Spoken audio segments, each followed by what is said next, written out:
आप सभी को मेरा नमस्कार। मैं Khalid, lecturer electronics from government polytechnic college Pali. आज के इस वीडियो लेक्चर के अंदर हम लेंगे टॉपिक सब्जेक्ट EL206 का topic log periodic and loop antennas. पिछले कुछ लेक्चर्स के अंदर हमने डिफरेंट टाइप्स के एंटीनाज को स्टडी किया और आज हम देखेंगे log periodic antenna, loop antenna क्या होते हैं और कहाँ इनकी एप्लीकेशंस होती है। जैसे कि हम ऑलरेडी स्टडी कर चुके हैं कि एंटीना बेसिकली हमारा ट्रांसड्यूसर है जो इलेक्ट्रिक करंट को कन्वर्ट करेगा इलेक्ट्रोमैग्नेटिक वेव्स के अंदर and vice versa, depending on कि वो एज अ ट्रांसमीटर काम आ रहा है या फिर एज अ रिसीवर काम आ रहा है। तो बेसिकली एंटीना अपना क्या एक इंटरफेस है। अगर ट्रांसमिशन करेगा तो इलेक्ट्रिक करंट जो भी सप्लाई करेंगे एंटीनाज को, उसको रेडिएट करेगा इलेक्ट्रोमैग्नेटिक वेव्स के अंदर, और रिसीविंग के अंदर वो इलेक्ट्रोमैग्नेटिक वेव्स को रिसीव करेगा और कन्वर्ट करेगा उसको इलेक्ट्रिकल करंट की फॉर्म के अंदर। फर्स्ट लेते हैं हम लॉग पीरियडिक एंटीना। तो लॉग पीरियडिक एंटीना को हम लॉग पीरियडिक एरे और एरियल भी बोलते हैं, जो कि multiple element directional narrow beam antenna है। उसमें नंबर ऑफ एलिमेंट ज़्यादा होंगे, डायरेक्शनल इसकी डायरेक्टिविटी काफ़ी हाई होगी और नैरो बीम एंटीना होगा जो कि वाइड बैंड ऑफ फ्रिक्वेंसीज के ऊपर वो काम आता है। Particular form of log period design उसको बोलते हैं हम LPDA, log periodic dipole array. तो उसके डिफरेंट टाइप्स के डिज़ाइनिंग्स भी होते हैं और ये हमारा VHF बैंड पे काम आता है। तो कौन कौन से टाइप्स के दिखा रखे हैं, zigzag log periodic antenna, trapezoidal, slot log periodic, V log periodic dipole array. Different designs के हैं डिपेंडिंग ऑन द एप्लीकेशंस। हम लेंगे इसका मोस्ट कॉमन टाइप का जो दिखा रखा है हमारे डायग्राम के अंदर। तो देखेंगे आप द लॉग पीरियड डाइपोल कितना होगा, consist of number of dipole elements. आप देखेंगे इसके अंदर नंबर डाइपोल एलिमेंट दिखा रखे हैं यहाँ पर, 1 एलिमेंट, फिर ये 2 एलिमेंट, 3rd एलिमेंट, इस तरह से नंबर ऑफ एलिमेंट्स इसके अंदर हैं और जो कि हमारे प्रोग्रेसिवली साइज में कम होते जाएंगे। अगर मैं मूव करता हूँ फ्रॉम इस डायरेक्शन से यहाँ मूव करता हूँ तो आप देखेंगे हमारे डाइपोल की जो लेंथ साइज थी यहाँ से यहाँ तक साइज थी, नेक्स्ट टाइम वो कम होगी, फिर कम होती जाएगी इस एंड के ऊपर। इसकी जो भी इलेक्ट्रिकल प्रॉपर्टीज होंगी एंटीनाज की वो हमारी पीरियडिकली रिपीट होंगी, वो हमारी लॉगरिथम फॉर्म के अंदर रिपीट होंगी, इसलिए इसको बोलते हैं हम लॉग पीरियडिक एंटीना। हर ट्रांजिशन के ऊपर का साइज होगा, साइज वो हमारे कांस्टेंट स्केल फैक्टर के अकॉर्डिंग वेरी करेगा। आप जब मूव करेंगे, जब मैं इस एलिमेंट से इस एलिमेंट के ऊपर आऊँगा या फिर मैं इस एलिमेंट से इस एलिमेंट के ऊपर आऊँगा, तो इनका जो रेशियो होगा वो फिक्स स्केल फैक्टर के अकॉर्डिंग वो वेरी होगा। जैसे ये दिखा रखा है, वापस फार्मूला दिखा रखे हैं। जो फीड लाइन होगी उसको हम कनेक्टेड करेंगे नैरो एंड के ऊपर। यहाँ फीड लाइन है और एपेक्स ऑफ द एंटीना के जो एरे का एपेक्स होगा वहाँ कनेक्ट करेंगे, और length of the dipole increases from feed point towards the other and. अगर मैं इस फीड पॉइंट की बात करता हूँ तो इससे मैं आगे बढ़ूंगा तो उसकी एंड की जो साइज होगी डायपोल्स की वो क्या होगी, इंक्रीज होती जाएगी with the angle of alpha की हेल्प से। तो क्या होगा, हमारा जो डायपोल्स की लेंथ जो हमारी L इंक्रीज हो रही है और इनके बीच की जो स्पेसिंग है, ये हमारे जो कंसेक्यूटिव डायपोल्स हैं उनकी जो बीच की स्पेसिंग होगी वो भी वेरी होती जाएगी। तो जो हमारी स्पेसिंग होगी in wavelength between two dipoles are adjusted, उनको ऐसे एडजस्ट करते हैं जैसे कि वो अपना सर्टेन जो उनका रेशियो होगा वो हमारा फिक्स कांस्टेंट फैक्टर रहेगा। For example, the dipole length and spacing between two adjacent dipoles are related through parameter और उसको बोलते हैं हम डिजाइन रेशियो और स्केल फैक्टर, और उसको हम टाउ से रिप्रेजेंट करते हैं। मीन्स जो हमारा रेशियो होगा हमारे कंसेक्यूटिव लेंथ डाइपोल लेंथ का या हमारे बीच की स्पेसिंग का, वो एक कांस्टेंट फैक्टर टाउ से रिप्रेजेंट डोमिनेट होगा, वेरी होगा, और उसको बोलते हैं हम डिजाइन रेशियो और स्केल फैक्टर। तो अगर मैं रिलेशनशिप लेता हूँ Sn और Sn+1, Sn क्या है हमारा, एक हमारे बीच की स्पेसिंग है Sn दो कंसेक्यूटिव के बीच में, और Ln हमारे किसी प्रेजेंट डायपोल की लेंथ है, और उसके बाद वाले डायपोल की लेंथ अगर Ln+1 है, उनका रेशियो क्या होगा, Sn/Sn+1 is equals to Ln/Ln+1 is equal to क्या हो जाएगा, टाउ। जैसे फॉर एग्जांपल मैंने इसको अगर Ln मान लिया तो ये नेक्स्ट वाला क्या होगा, मेरा Ln+1 होगा। तो इसका रेशियो और इसका रेशियो इज इक्वल टू क्या हो जाएगा, टाउ हो जाएगा। अगर मैंने इसके बीच की स्पेसिंग और इसके बीच की स्पेसिंग मैंने Sn मान ली तो नेक्स्ट स्पेसिंग कौन सी होगी, Sn+1, और इसका रेशियो क्या होगा अपने पास में, वो भी टाउ होगा। This tau is called the periodicity factor because जो भी अपने डायपोल्स की लेंथ वेरी हो रही है पीरियोडिक मैनर के अंदर और इनके बीच की जो स्पेसिंग अपनी वेरी हो रही है पीरियोडिक मैनर के अंदर, वो इस टाउ फैक्टर से गवर्न होती है और ये हमेशा क्या होगा, लेस देन 1। इसी एक्सप्रेशन को हम डिफरेंट फॉर्म के अंदर लिख सकते हैं। कांस्टेंट के की फॉर्म के अंदर इसको मैं रेसिप्रोकल लेता हूँ तो Sn upon Sn plus 1 upon Sn is equal to Ln plus 1 upon Ln is equal to 1 upon tau और इसको बोलते हैं हम k is equal to k, मतलब कांस्टेंट ये हमेशा कांस्टेंट रहेगा।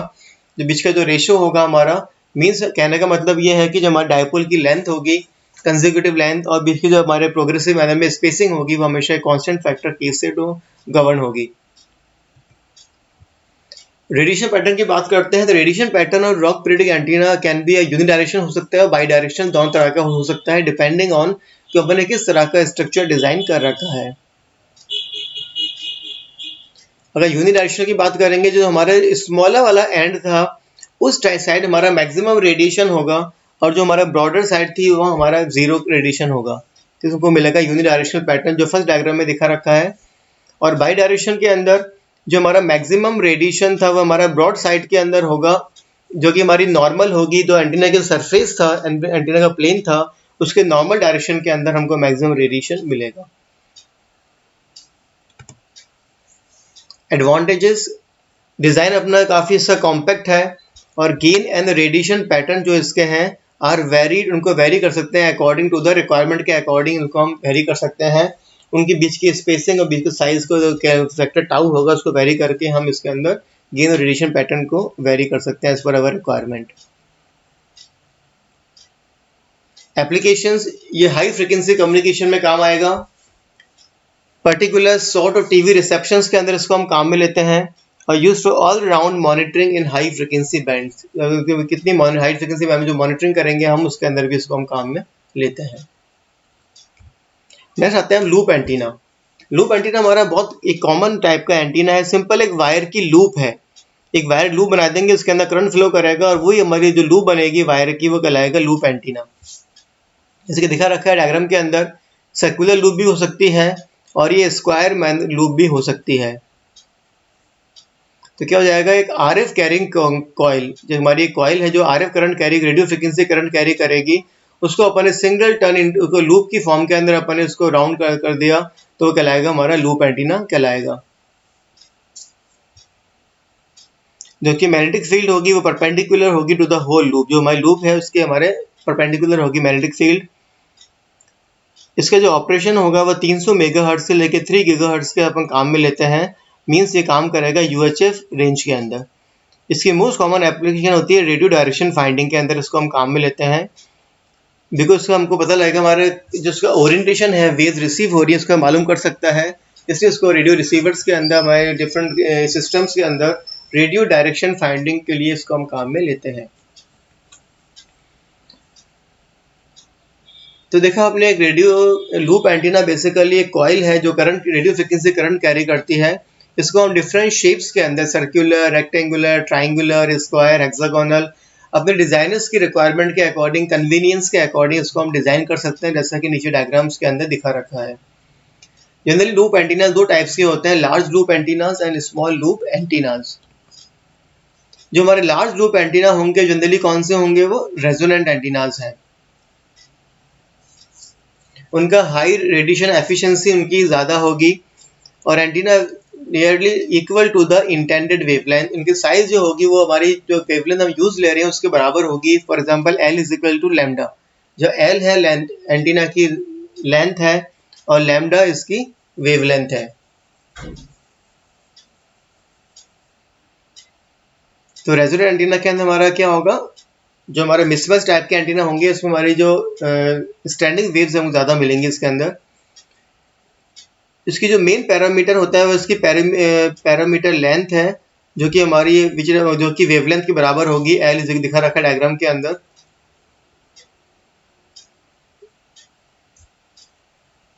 नेक्स्ट आते हैं स्मॉल लूप एंटीना। इसको हम मैग्नेटिक लूप एंटीना भी बोलते हैं और ये जनरली लेस, इसकी रेजोनेंट थोड़े कम रेजोनेंट होते हैं एंटीनाज और इनकी साइज जो होगी वो हमारी 1/10 ऑफ वेवलेंथ के अराउंड होती है। For L is equals to lambda by 10। L यहाँ पर है एंटीना की लेंथ और लैम्डा यहाँ पर है उसकी वेवलेंथ। इसकी फीचर्स क्या होंगे? इसकी लो रेडिएशन रेजिस्टेंस है। अगर मल्टी टन फेराइट कोर में कंस्ट्रक्शन काम में लेता हूँ तो इसका रेडिएशन रेजिस्टेंस क्या हो जाएगा? इंक्रीज हो जाएगा। It has low radiation efficiency due to high, इसमें लॉसेस ज़्यादा है तो इसकी जो रेडिएशन एफिशिएंसी है वो इसकी कम है। और कंस्ट्रक्शन इसका काफ़ी सिंपल है और इसका साइज़ भी छोटा होता है, वेट भी इसका काफ़ी कम होता है। अब इसका जो रिएक्टेंस है हमारे पास में वो हमारा काफ़ी हाई है, तो इसकी इम्पीडेंस जो होगी वो डिफ़िकल्ट होती है मैच करना ट्रांसमीटर के साथ में। तो इसलिए जब भी ट्रांसमीटर के अंदर इसको हम काम में कम लेते हैं बिकॉज की इम्पीडेंस मिसमैचिंग जो प्रॉब्लम करती है, इसमें बेटर इसको हम रिसीवर एंटीनास काम में लेते हैं। इसका तो रेडिएशन पैटर्न दिखा रखा है। ये सिंपल अपना शॉर्ट हॉरिजॉन्टल डाइपोल एंटीना के जैसा ही पैटर्न मिलेगा हमको। इसको radiation pattern for small high efficiency loop antennas के दिखा रखा है नीचे फिगर के अंदर। डिफरेंट एंगल्स के ऊपर भी दिखा रखा है, हम देखोगे 0 degree, 20 degree, 40 degree, 60 degree elevation. तो ये हमारी इसके 0 एक्सिस की लाइन है, ये हमारी 90 एक्सिस की लाइन है। इसके अकॉर्डिंग इन एंगल के अकॉर्डिंग इसका पोलराइजेशन गवर्न होगा कि हमारा वर्टिकल पोलराइजेशन एंटीना है या फिर हॉरिजॉन्टल पोलराइजेशन एंटीना है। एडवांटेजेस पहले भी डिस्कस किए हमने। इसकी साइज काफ़ी कॉम्पैक्ट है, छोटा एंटीना है। पर जनरली हमारे रेडियो रिसीवर्स हुआ करते थे, उसके अंदर हम उसकी बॉडी के ऊपर पेरीफेरी लगा के छोटा हम कोई भी डिज़ाइन करना होता था हम काम में लेते थे उसको हम। और हाई डायरेक्टिविटी, इसकी डायरेक्टिविटी भी काफ़ी हाई है। डिसएडवांटेज इम्पीडेंस मैचिंग में नॉट बी ऑलवेज, हमने पीछे देखा इसकी जो प्रॉब्लम है वो इम्पीडेंस मैचिंग की प्रॉब्लम है। और हाई रेजोनेंस क्वालिटी फैक्टर इसके अंदर होता है। एप्लीकेशन जनरली काम आएगा रेडियो फ्रिक्वेंसी आइडेंटिफिकेशन डिवाइसेस के, RFID डिवाइस में काम आएगा। MF, HF and short wave receivers के अंदर इसको हम काम में लेते हैं। एयरक्राफ्ट रिसीवर्स में काम आता है फॉर डायरेक्शन फाइंडिंग, इसकी मेजर एप्लीकेशन है कि रेडियो डायरेक्शन फाइंडिंग में ये काम आता है। और ये अल्ट्रा हाई फ्रिक्वेंसी ट्रांसमीटर्स के अंदर भी काम आता है। तो ये हमारा ब्रीफ है अबाउट कैसे हमारा लॉग पीरियडिक एंटीना क्या होता है, क्या उसके एडवांटेज डिसएडवांटेज है, क्या उसकी एप्लीकेशंस हैं। और सिमिलरली उसी तरह हमारा लूप एंटीना क्या है, क्या उसकी डायरेक्शन रेडिएशन पैटर्न है और क्या उसकी एडवांटेज डिसएडवांटेज और एप्लीकेशंस होती हैं। Okay, thanks.